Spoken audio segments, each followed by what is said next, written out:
మనకంటే బలవంతులు ఉన్నారనుకో, వాళ్ళని ఎలా తొక్కాలా, వారిని ఎలా అణగదొక్కాలా అని చూస్తూ ఉంటారు. కానీ వారిని ఎవరిని కూడా ఏమి చేయలేమనుకో. బేదవారు ఉన్నారు, బేదవారిని అయితే అందరూ కొడుతూ తిడుతూ ఉంటారు.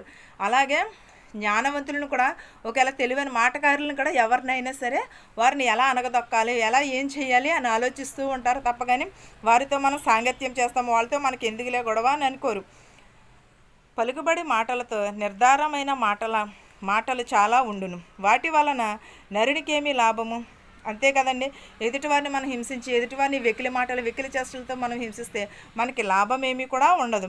నేడవలే తమ దినములన్నీ వ్యర్థముగా గడుపుకును మనుషులు బ్రతుకునందున ఏది వారికి క్షేమాధారమో ఎవరికి తెలియను. వారు పోయిన తరువాత ఏమి సంభవించునో వారితో ఎవరు చెప్పగలరు. నిజమే కదండి.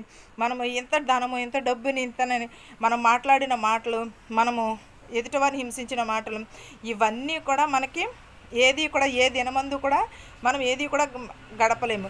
వ్యర్థముగా మనుషులు బ్రతుకునందున ఏది వారికి క్షేమాధారముగా ఉండదు. అయినను కూడా దానిని బట్టి ఆయాసము, దుఃఖము తప్పగానే ఇంకేది కూడా దరికిరాదు. మనం ఎంతో డబ్బును, ఎంతో ధనమును సంపాదించుకోండి, కానీ అది ఎక్కడి వరకు?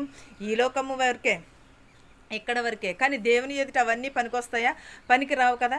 దేవుని ఎదుట మనం ఏమనుకోవాలి? మనము దేవుని ఎదుట మనం మన హృదయాన్ని అర్పించుకోవాలి, మన మనస్సును అర్పించుకోవాలి. దేవునికి మనము మన హృదయాన్ని అర్పించుకుంటే మనకి దేవుడే చేస్తాడు. దేవుడి మీద భారం వేసి మనం ఎదరికి వెళితే దేవుడే నడిపిస్తూ ఉంటాడు.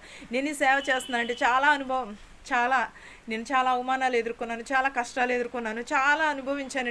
నేను సేవ పరిచర్య 2 సంవత్సరాల నుంచి చేస్తున్నా కూడా ఈ 2 సంవత్సరాల్లో నేను ఈ రోజుకి వచ్చినాను కూడా నేను చాలా బాధపడుతుంది. ఎంతోమంది ఏదో ఒక మాట అంటూ ఉంటారు, ఏదో ఒక